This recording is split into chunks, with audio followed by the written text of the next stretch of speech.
وصلى الله على محمد الكريم وعلي واتباعه المشرفين رضوان الله كامل عن كتب المكتوم مولانا شيخ أحمد تجاني شيخ ẹ̀dùkú tẹ́ bá ti jókòó torí ọ̀rọ̀ tẹ́mi fẹ́ sọ you have to be very brief inú mi ó dùn tẹ́ bá jókòó ẹjọ́ ìjókòó ṣẹ́rí àwọn bàbá wa wí kókó àwọn ni wọ́n lè sọ pé kẹ́ ẹ dìde inú ẹ̀kọ́ ni رضوان الله كامل عن مشير فائدته بار الحقيقة بحر قدم دم وبار أميكم مولانا شيخ الحاج إبراهيم ياسر رضي الله تعالى عنه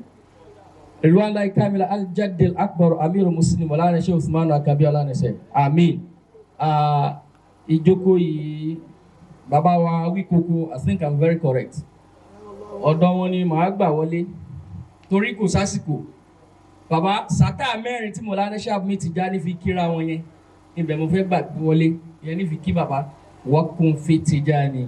tuskaru ilal mada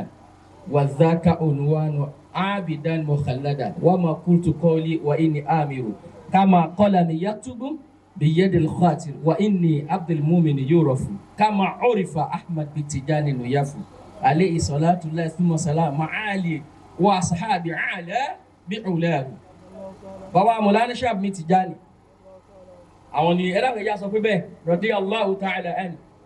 bàbá dẹ́kẹ́ Majma'ul Bahrain méjèèjì ni kò sáàfà tó ṣe rohun tí wọ́n ṣe tí a bá fẹ́ gbé qa'idatu salafiyya lẹ̀ kò sẹ́ni tó wà muwaffiq bí Mọ̀lánà Ṣáàbù mi Tìjání torí bàbá onímọ̀ ni wọ́n after he retired from military àgbà àfáà ni wọ́n bẹ̀lá torí ọ̀dọ̀ bàbá tẹ̀ríkà padà sọ́dọ̀ ọba ńlẹ̀ ọlánẹsẹ̀ lọ sí ọ̀dọ̀ Mọ̀lánà Ṣáàbù Ibrahim padà sí Ngúrú mo wà nílé ọ̀dọ̀ wọn tí wọ́n gbé ní Ngúrú tí wọ́n sọ pé ilé tí bàbá Ṣáàbù Tìjání gbé ni yes because I used to go there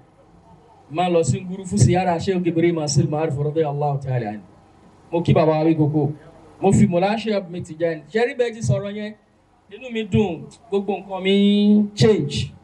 bàbá èmi ẹ̀dá kan ni mi o I do not fancy the fantasies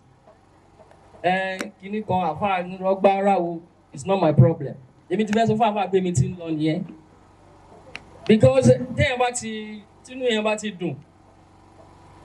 yẹn bá ti rí yàn pé dáadáa ló ń ṣe yìí ó yẹ kínú yẹn máa dùn ni àbàbá wa tí wọ́n wọlé nísìnyí bàbá wa ọlọ́rẹ́ alhamdulillahi rabbil alamin bàbá ẹ má bínú torí tọlọ́hun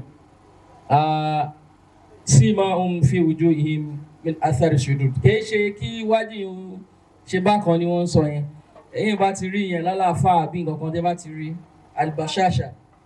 you like to associate yourself with the person bàbá gbogbo bikul itiramin wal karama ẹ̀rí pé ńgbà tá àfà onímọ̀díhù yìí bàbá mi ò mọ̀ bóyá ṣe nature Èkó lórí bẹ́ẹ̀ yẹn ni tí ara àwọn àfá Èkó kì í balẹ̀ is that the problem tó bá ti ṣe sọ́nà ló pọ̀ iṣẹ́ yẹn pọ̀ ní Allahu Akbar ṣẹ́rí oh God bàfá náà wọ́n sọ gbólóhùn kan tí mo fẹ́ mú jáde ìgbà tí wọ́n yin ànábì pé bàdà kìíní kan kẹrí mumi wọ àbá òkúra mẹ́ẹ̀ ó wá sọ pé wà nẹ́sẹ̀bùn ìran ànábì dẹ̀rí yẹn ìyá sẹ́bù tí ẹ̀ ń rò òlẹ́hù gíga wọn ni àhàláhù ìyẹn ni àhàlà ó má dùn gan it's very mind sweetening it's mind sweetening tó sì jẹ́ sí pé kọ́dà mátìwù nùjúmọ̀ ha alìjàusáhù carry with that point alìjàusáhù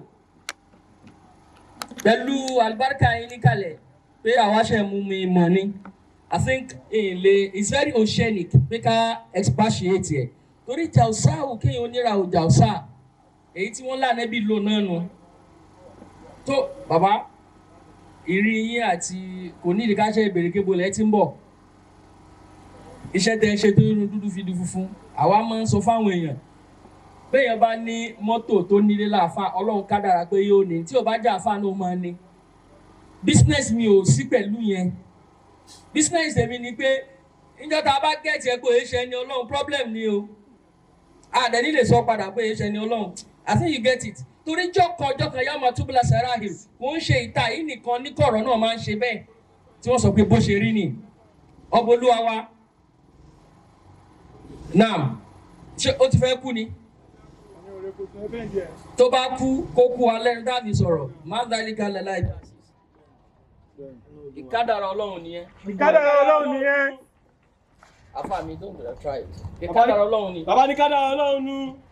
ìkàlẹ̀ àwọn bàbá yìí. ìkàlẹ̀ àwọn àgbàlagbà. inú mi fi wọ́n pọ̀. bàbá nínú àwọn dùn pọ̀. bàbá wa láti mọ́mọ́ pẹ́. ṣẹ́rí gbogbo àwọn ọkọ̀ yìí ló ní ìtumọ̀ tó tóbi. gbogbo àwọn ọkọ̀ yìí ló ní ìtumọ̀ tó tóbi. ẹni pé ẹni tẹ́ ń bá jókòó àgbà fáwọn. àwọn tẹ́ ń bá jókòó àgbà fáwọn ni wọ́n. bàbá Sheikh Abdul Qadir Jilani kàdásàlà ọ̀sẹ̀rà. bàbá Sheikh Abdul Qadir Jilani. àwọn tí yẹn mọ fún àlùbáríkà àwọn gbà nǹkan. àwọn tí yẹn mọ fún àlùbáríkà àwọn gbà kọ́ wájú ọlọ́run ni. ẹ wo iye ọdún tí wọ́n ti kúrò láyé. It's more than 800 years. ó ti ọdún tó pẹ́ ni. ọdún tó ti pẹ́ ni. torí kò sí problem ibẹ̀ wà wá sọ̀rọ̀ yẹn. bàbá orúkọ yín tẹ̀ ń jẹ́ yìí ṣe ẹ mọ̀ pé wọ́n wá ní kọ́rùnù arọ́bìnrin kọ́rùnù rọ́bìnrin wà ní sif ní bàbá Sheikh Qadir wá that is 450 years nígbà táwọn ẹbí kò láyé. bàbá Sheikh Ahmed Tijani radiyallahu àwọn wá ní 1150 years after that's almost 800 years to this time ṣe mọ̀ pé torúkọ yín ò dẹ̀ parẹ́ you can imagine that ọlọ́run dàgbà dúpẹ́ fún yín because nǹkan tẹ́ ń ṣe fún àfa wa Sheikh Ibrahim nítorí pé bí àwọn bàbá ṣe ń sọ yẹn orin umuru case tó ní wakuna onasa qabla gaswati kormuli warasna alghina walfadlu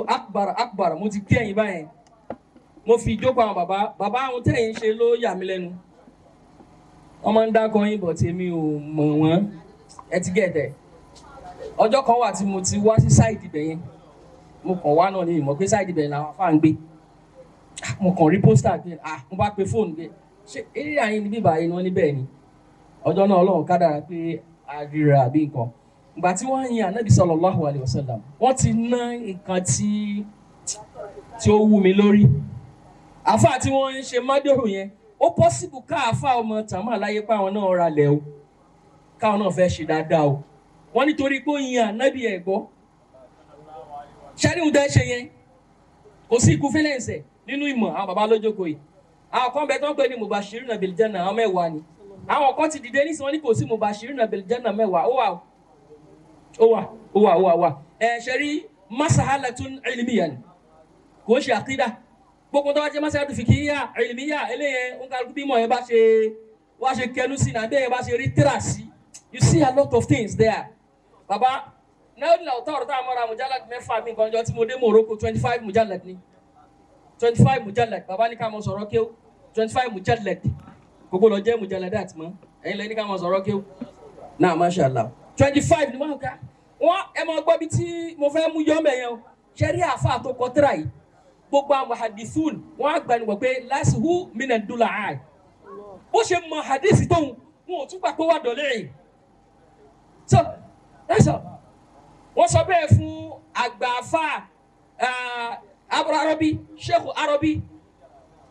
Ibnu Arabi ó yàtọ̀ sí Arabi Sa'ihi Ibnu Arabi lòun wá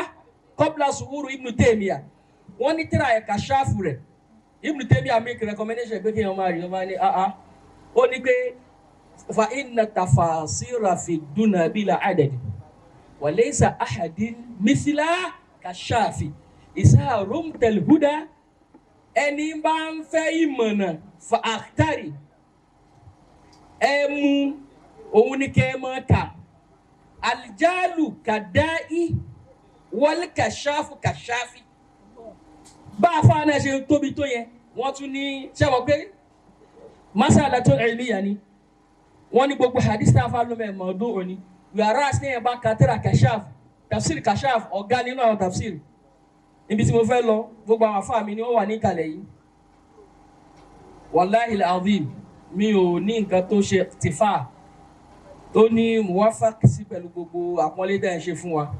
lẹ́kìn nítorí ìfẹ́ ọlọ́run àtàrí Muhammad sallallahu alayhi wa sallam fajazakumullahu khairan ẹ dákun ẹ gbà mí láyè kí n ṣàdúrà fún àwọn Sheikh Alhaji Jami ẹ dákun ẹ jẹ́ ká ṣàdúrà fún yín ṣẹ́dá àdúrà tí a fẹ́ ṣe fún yín fúnra yín lẹ́ẹ̀ tí ń ṣàdúrà fúnra yín gbogbo ahadith pátá tó ń sọ̀rọ̀ nípa kéèyàn ọmọ kún yẹn lọ kò sọ pé èèyàn máa ń sori ibú gbẹ̀yìn kéèyàn wọn ṣe dáadáa gbogbo àyà Quran tó sọ bẹ́ẹ̀ wọ́n dẹ̀ jókòó mẹ́yẹn bí ẹni pé wọn ò mọ program tó ń ṣẹlẹ̀ wọ́n dẹ̀ ń ná nǹkan jáde bẹ́ẹ̀ etiquette ẹwà àwọn tá a mọ akánwó gbé bọ̀dí nìkan jókòó náà ni ṣùgbọ́n nǹkan ẹyọ kan ni o bàbá wa Awíkókó wọ́n ní ṣàìtọ́ ni ò ní mọ̀ wọ́n lọ́rọ̀ ọjọ́ mi inshallah I'll be very interested torí rúmọ̀ tí wọ́n ilmu laduni ni àkànú tíra wọ́n tún wá fi ilmu laduni I was so much interested to listen to that èmi máa ń gbọ́ dáadáa bàbá ń jọ́ tẹ́ bá ti treat rẹ̀ ẹ̀dá pẹ̀ sáà send the clip sí onímọ̀ so ẹ wá wọ́n sìn gbogbo ọ̀gá orin tọ́lọ́run wá ṣe fún pátá kò sẹ́dọ̀ ọlọ́run tí kò sí nǹkan tó ń pè lápadà sí gbódójú bínú ọlọ́run lọ. Alhaji wa Jamiu ọlọ́run wọlá baraka ìyá àti bàbá tó bí yín ọlọ́run kó wọlá Al-Qur'ani Karim Bíṣírì Àáfì bàbá wa Awíkókó bàbá ọlọ́rẹ ìtàn Bíṣírì Àáfì àáfà tí èèwọ̀ bàtà nílùú Mísírà kò ń ṣe àáfà aslan ó padà kọ́ Imam Shafi ń kéwú tó ní wọ Imam Shafi bó ṣe nímọ̀ tó yìí báwo ló ní ìmọ̀ ọlọ́run ẹni tí òkú ní kọ́ àwọn kéwù alààyè ní kọ́hún kí ló fà gbogbo ohun tó rí yẹn Safhatul Qur'an tó jálẹ̀ báyìí òun ló mú nínú gọ́tà ó fi nu ara ó sì rọlọ́ látòní lọ kunta minal maghfurin whereas aslan mudminul khamri ni mudminul khamri ẹja fi yókù lẹ́bẹ̀ àwọn gbogbo ohun tí ń ṣe láti bẹ̀rẹ̀ pé kírun kìí sọ pé everything ṣùgbọ́n kódà Imam Shafi ní pé tóun bá kúrò láyé ẹ lọ jẹ́ kí Bíṣírì Àáfì ó ṣàdúrà fún un àgbàwọlé ọlọ́run kan wọ̀lú Mísírà ládùúgbò tí ń gbé ọkàn rí pé ìgbẹ́ ẹ̀rẹ́ wà nílẹ̀ ọba ni bí ìṣàrà yìí mì ní pé Bíṣírì Àáfì ti kúrò láyé torí pé kéwọ́ bàtà àwọn ẹran òsì níyàgbé sójú ibi tí ó gbà kọjá ṣe gbogbo ohun tá à ń sọ yẹn àkọlé Kùránì ni ẹ̀yin lẹ́ ń kọ́ Kùránì lé o ọlọ́run wa ti sọ̀rọ̀ kan pé òun lòun dá Kùránì òun lòun sọ Al-Qur'an níbi ìbàjẹ́ ọlọ́run bá wa sọ yín ní ìbàjẹ́ o ẹ̀ ní ìbàjẹ́ o àpadà sí bò ní kàn yín o irú ohun tẹ́ ń ṣe yìí ẹ tún wá sọ fáwọn yìí kódà àwọn náà sọ fáwọn yẹn pé ẹ pè lágbájá ẹ tún pè lágbájá ó ń jọ àwa lójú àwa mi ò torí pé mi sábà lo òde tó nǹkan gbogbo tẹ ẹ mọ sọ fún àfa pé kí ni problem tó ní kí n wá fún náà nísìn ẹ mọ wo life everything because èmi style òde yẹn máa ń wò bákan pé èmi jẹ́ kí èmi ó kẹ́kọ̀ọ́ lọ́dọ̀ àwọn èèyàn ṣùgbọ́n ó dá mi lójú wípé gbangba ọlọ́run kò sábò sí mẹ́ alijasa wòle ihsan ila ihsan ọlọ́run bọ́ sábà dúró tì yín ọlọ́run pẹ̀lú yín àyà kan wà náà Al-Qur'ani Karim bí gbogbo àyà ṣe tó látòkè délẹ̀ bàbá Awíkókó ẹnu yín láti gbọ́ bàbá ọlọ́run ló sọ bẹ́ẹ̀ bàbá ìmáàmù ló sọ bẹ́ẹ̀ àléfì bàtà sa bó ṣe jẹ́ 28 tá a padà sọ di 30 nísìnyẹn fine kò sí àyà kan tẹ̀lé nínú Quran tó ní complete huruful hijaiyya even bí Suratul Fatiha ṣe tóbi tó yẹn wọ́n làkọ́dẹ̀ atainaka sab'an minal mathani wa Qur'an al-azim yẹn gbogbo ara fi tọ́ 21 lọ tẹ́bá tí náà bàbá wí gbogbo tó wọ́n ti sáré wí bàbá ti wí o wọ́n ti wí kíní yẹn wọ́n ṣe wí kíní yẹn ń ṣe odidi Fatiha àwọn ti ké yẹn òun náà ti ké wọ́n ti wí àlùbáríkà pé ti fọkàn pé àyà yìí tẹ́bá ti kà á ẹ̀yin náà ti rí i pé àlùbáríkà ẹ̀ ń tọ́ tá a kọ́ dárúkọ ẹ̀ àléfì tó fi dé yá lámálì fàmsà tó wà ń bẹ nínú ẹ̀ complete ní àyà ọ̀kan náà sínú Quran àwọn afáwọ̀bá mi ké fún yín ohun tó wù mí kọ́lọ́run ó ṣe fún yín ni wípé kọ́lọ́run dákun kó pọ̀ yín ní oore kó wá jàbárẹ̀ mi láti lè mọ ṣe oore jù bẹ́ẹ̀ ti ṣe é lọ gbogbo tẹ́ bá wá ṣe yẹn Ọlọ́run dákun jẹ́ kí tàwọn ọmọ yín ó jù bẹ́ẹ̀ lọ wọ́n jẹ́ fọwọ́ gbọ́mọ sí wọ́n jẹ́ kí wọ́n fọmọ dà yín láàmú ẹ̀yin kan fúnra yín kọ́lọ́mọ dà yín láàmú fúnra ara yín torí Ọlọ́run tó bá ti ṣe tán pẹ̀lú èèyàn ìṣẹ́jú kan náà ni gbogbo wọn ti parí bàbá ẹ dákun pẹ̀lú ìyọ̀ǹda yín a'udhu billahi minash shaitan gbogbo alájọ kí àyà yìí àyà kan náà ni ṣùgbọ́n gbogbo huruful hijaiyya ló wà níbẹ̀ mo fi kí gbogbo àwọn àfáà wa níkàlẹ̀ mo fi ṣe tabaruki àti istimdad lọ́dọ̀ bàbá ọlọ́rẹ bàbá wa Awíkókó mo fi ṣàdúrà fún Sheikh Ibrahim mo fi ṣàdúrà fún gbogbo ẹni tí ó náwó níbí báyìí lẹ́ẹ̀kan fẹ́ sọ fún pé gbogbo àwọn tó náwó ẹ̀ ṣàdúrà fún wọn ni wọ́n á sì rí pé gbogbo àwọn tó wà níbí báyìí wọ́n ti náwó lábẹ́ àyà yìí pátápátá la fi ṣe fún wọn àyà náà lọ bẹ́ẹ̀ pé a'udhu billahi minash shaitanir rajim bismillahir rahmanir rahim muhammadur rasulullah walladhina ma'ahu ashidda'u 'alal kuffari ruhama'u bainahum tarahum ruk'an sujada يبتغون فضلا من الله ورضوان سيماهم في وجوههم ناس الثلوج ذلك مثل في التوراة ومثل في الإنجيل كالزرع أخرج شطأه فأزره فاستوى على سوقه يعجب زرعه ليغيظ به الكفار وعد الله الذين آمنوا وعملوا الصالحات منهم مغفرة وأجرا عظيما اللهم صل على محمد الفاتح لما ولد والخاتم لما سبق ناصر الحق بالحق والهادي إلى صراط المستقيم وعلى آله حق قدره والمقدار العظيم سبحان ربك رب العزة عما يصفون والسلام على المرسلين والحمد لله رب العالمين. èmi mọ̀ sọ pé ilé ọlá náà ṣe kò ní bàjẹ́ ọ̀dẹ̀dẹ̀ ọlá náà ṣe kò ní dàrú gbogbo ọmọ ọlá náà ṣe ká má mọ̀ ní ìra. Dr. Ọlánàṣẹ ọlọ́njẹ́ àrímọ̀pẹ́ a máa lọ sọ́dọ̀ bàbá àgbà ọlọ́rẹ wọ́n ṣàdúrà bí mo ti sọ yẹn náà ní ipò náà bàbá àgbà ọlọ́rẹ náà látọ̀dọ̀ mi 50,000 naira ọlọ́njẹ́ àrí bàbá pẹ́.